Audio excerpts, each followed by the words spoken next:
सो hey guys, मैं हूँ विकल्प एंड आज मैं तुम्हें बताऊंगा कि कैसे तुम डिप पेन का यूज़ कर अपनी मांगा इंक कर सकते हो। तो सबसे पहली चीज़ ये है कि जब तुम एक डिप पेन लेते हो तो वो होल्डर और निब्स दो पार्ट में डिवाइडेड होता है एंड तुम्हें निब को होल्डर से अटैच करना होता है। तो मांगा इंक करने के लिए तीन डिप पेन्स ही सबसे ज़्यादा यूज़ होते हैं, जिनमें से सबसे पहला है जी पेन, जो कि एक्चुअली काफ़ी ज़्यादा पॉपुलर है, देन काबूरा पेन एंड देन मारू पेन।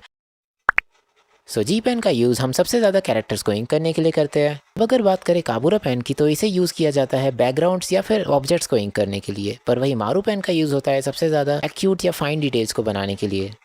तो अब हमें चाहिए एक वाटरप्रूफ इंक, जिसके अंदर हम इस डिप पेन को डिप करेंगे एंड देन उस इंक से हम डिंकिंग करेंगे। पर याद रहे, निब में जो होल है तो मैं उस होल के लेफ्ट साइड वाले एरिया में ही इंक को डिप करना है। अगर तुम उससे ज़्यादा डिप कर दोगे तो इंक ओवरफ्लो हो जानी है। मैंने कहा था कि जी पेन काफ़ी ज़्यादा पॉपुलर है। ऐसा इसलिए है क्योंकि तुम जी पेन पे अगर उसके होल्डर पर प्रेशर कम देते हो तो तुम लाइट लाइंस ड्रॉ कर सकते हो। अगर तुम उस पर प्रेशर ज़्यादा देते हो तो तुम हार्ड लाइंस ड्रॉ कर सकते हो, जैसे कि मैं कर रहा हूँ।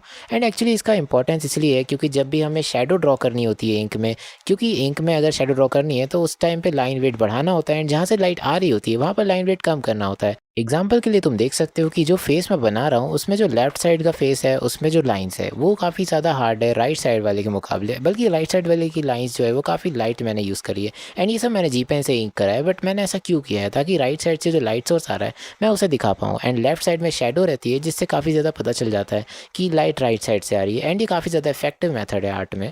नाउ जी पेन का यूज़ समझने के लिए एक और बार इस एग्जांपल को देखते हैं, जहाँ पर मैंने दो ड्राइंग्स सेम बनाई है बट उन्हें इंक अलग तरह से किया है। एक तरफ मैंने लाइन वेट यूज़ नहीं किया है एंड दूसरी तरफ मैंने लाइन वेट यूज़ किया है, जिससे पता चलता है कि हाँ इसमें शेडो है एंड ऑल्सो वो ड्राइंग ज़्यादा बेटर लगती है, जबकि बिना लाइन वेट के ड्राइंग्स काफ़ी ज़्यादा फ्लैट फील होती है। ऑल्सो निब्स को यूज़ करने के बाद क्लीन करके रखना, अदरवाइज़ अगर इंक उसमें ज़्यादा घंटों तक रह गई तो वो निब ख़राब कर देगी।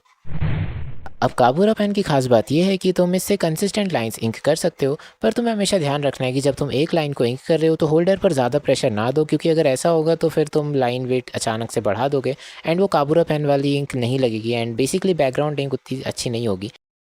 अब अगर बात करें डिटेल्स की, तो मारू पेन इसमें सबसे ज़्यादा बेस्ट है। तो मारू पेन से अगर तुम्हें डिटेल्स देनी है तो तुम चाहो तो पैरेलल लाइंस ड्रॉ कर सकते हो। उसके अलावा तुम क्रॉस हैचिंग कर सकते हो एंड क्रॉस हैचिंग भी दो टाइप की होती है। उसके अलावा तुम चाहो तो डॉट मेथड यूज़ कर सकते हो, जो कि मेरा फेवरेट मेथड है।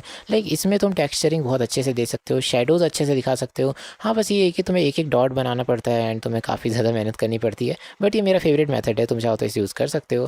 और अब तुम देख सकते हो कि मारू पेन से डिटेल्स ऐड करने के बाद ये ड्राइंग काफ़ी ज़्यादा मांगा जैसी लग रही है, बट मैं जानता हूँ कि मैं अभी भी एक प्रोफेशनल मांगा आर्टिस्ट नहीं हूँ, तो मैं बस सीख रहा हूँ एंड ये चीज़ें धीरे धीरे इंप्रूव होगी। खैर, इस वीडियो के लिए इतना ही, मिलते हैं किसी और वीडियो में।